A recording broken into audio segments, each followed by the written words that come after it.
Hey everybody, welcome to another episode of My Opinion on It, and today let's talk about one of my favorite films of all time, Terminator 2. Now, before I go any further, this is a rated R topic, so please make sure you have the appropriate understanding of what I'm going to be talking about, because I'm going to talk about some of the rated R aspects of the film, blood, gore, sex joking, and stuff like that. Okay, you've been warned though.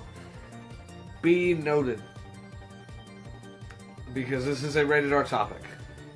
But without further ado, let's begin.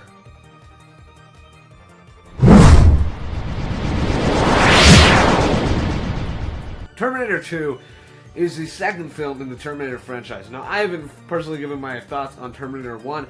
That's because I don't think there's enough to talk about with Terminator 1 as there is with Terminator 2. It's just a great sequel, and it's one of those sequels that...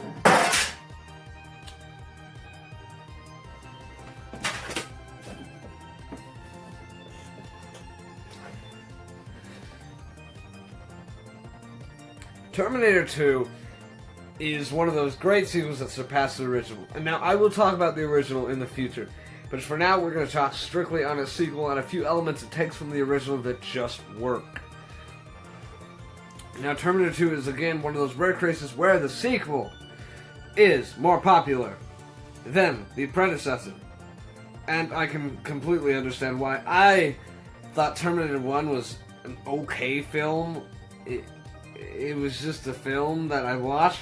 But Terminator 2 really brought me in with the characters. The Terminator works so much better as a hero than he ever did as a villain. And they explore that in Terminator 3, which I hate. I do not like that movie. But they explore him being a good guy, but still having bad guy elements. Now, the one thing in the film that the Terminator does not do is kill anybody. Now, he hurts them, but he does not kill anybody. He shoots kneecaps or feet, but he knows they'll live. Unless some catastrophic event. Yeah, no, he knows they'll live. There's a guarantee that they'll live. And he only shot the cars, making sure the people were far away, and only shot near the ground of the people. Never actually shooting anybody. And I thought that worked really well. The Terminator may be a Terminator, but he worked so much better as a hero than he did as a villain from the original movie. And I'm guessing a lot of people feel the same way because it is the highest Terminator film on the scale. No film has captured what Terminator 2 has. And I really like that direct connection between Arnold and John Connor. I really thought that was good. And by the way, I'm going to switch between the Terminator and Arnold because, let's be honest, everyone calls him Arnold anyway.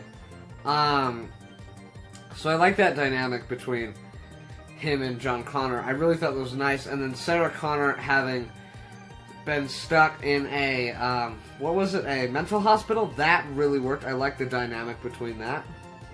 It felt fresh, it felt new compared to the original where she was, I don't know, I didn't like the original very much, but, yeah, I really like how they really did that well. There was a few weird parts in the mental asylum that most kids, which kids shouldn't be watching this movie, again, rated R, that felt, just weird and unnecessary. The way that Sarah Connor escaped was really well done. How she had like a pin in her mouth and she fully escaped. And she was running to the elevator, but the minute she saw Arnold, she just like, PTSD.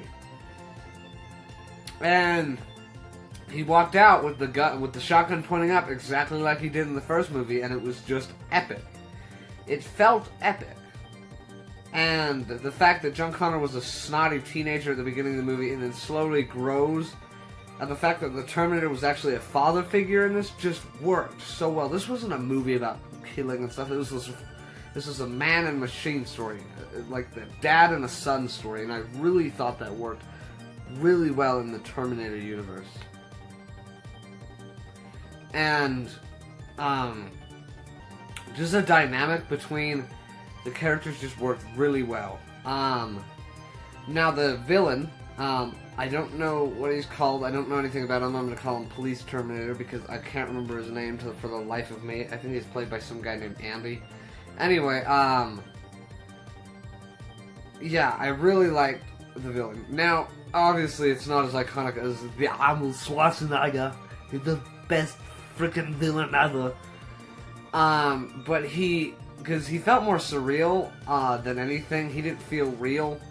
Like Terminator 1, the final scene where Terminator loses all his skin, that, while it was stop motion and was completely filmed in a different section, it felt real. It didn't feel hashed out. It felt real. I felt the suspense. With this villain and him being mostly CGI with the Terminator scenes, it didn't feel real because CGI, again, still a very new thing. So that didn't really feel real to me. It felt more fake and cartoony. But he was a threatening villain, and he did have those moments where I just really liked it. Now, obviously, this film did very well. That's why I'm saying it. But the really thing that clearly drove the film was just the great sequel. Now, in the beginning of somewhere in Terminator 1, Arnold got in a truck and was chasing Sarah Connor and the other guy, Miles, I don't know his name. And it seems like every Terminator film there's always a car chase scene, and it really works. Now, the really cool thing about this one is nothing is CGI. Everything is just the way it should be. Natural acting. They ruined Nemesis Prime truck. If you don't get that reference, watch Transformers, or don't watch the movies. Read up on it. Read up who Nemesis Prime is, because the truck that he drives is what Nemesis Prime transforms into. And Optimus. Okay. Anyway, like, it was just such a good car chase scene. Probably one of the best ones that I've ever seen. This film could possibly take my top spot on my favorite movie if it weren't for my favorite movie, which I will be discussing on another week. And if I'm going to choose which movie to pop up, I'm probably going to choose this one, probably because I've seen the other one, my favorite film, so many times. And I've only seen this one like once, and it was like a month ago. And Terminator 1 was okay. I liked it. But Terminator 2 just felt so powerful that it takes the #2 spot on my favorite films of all time.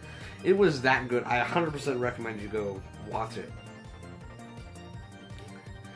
And just the way that they blow up Skynet, the black guy, the creator of Skynet, I really liked his character. I liked the vulnerability of his character. And yeah, none of them were bad. They were all good. They were all good people trying to do good things, but the rest of the world didn't understand that, and it really worked. Everything about this film really worked and set with me. I hope Terminator 6, coming out later this year, is just as good as Terminator 2. I doubt it'll be, because we haven't had a good Terminator film since Terminator 2, because all the other ones are trash. But this film felt so good to watch, and it just felt surreal that they pulled this off. Oh, man. The film was great. I liked how it was actually a twist where you thought Arnold was the bad guy and the police villain was the good guy. I really, really liked that. It was fabulous. I love that plot twist. Love that plot twist. It was really nice, and it was really well done. But the fact that Arnold was actually the one coming to protect him, and that this other guy wasn't, was just great. Now, be warned, there are a few sex jokes, and you can see Arnold and the police guy naked from the backside. So be warned when you go into this film. It's rated R, so you should be either almost old enough or old enough to watch it regardless, but just be warned. I'm warning you, because my channel is not really about Terminator or anything, but even though that's going to become a staple of my channel is Terminator, I'm just warning you. But there are that stuff. There is a few sex jokes in here which are very funny. If you get them, they are very funny. If you do not, they are not funny. But pretty much the whole thing is just funny. Arnold Schwarzenegger smirks. The whole character of Arnold just drives this movie home. Arnold is one of my favorite actors, probably my second favorite actor. Again, we're going number 2s again. Just because he's done so much good things for movies.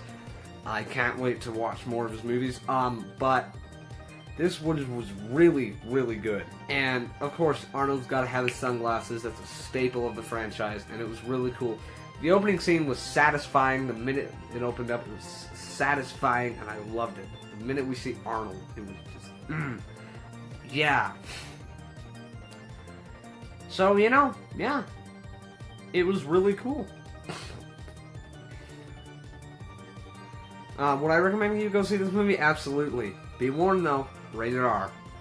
Or you can watch the PG-13 cut if you are that kind of person. But I do have one question for you.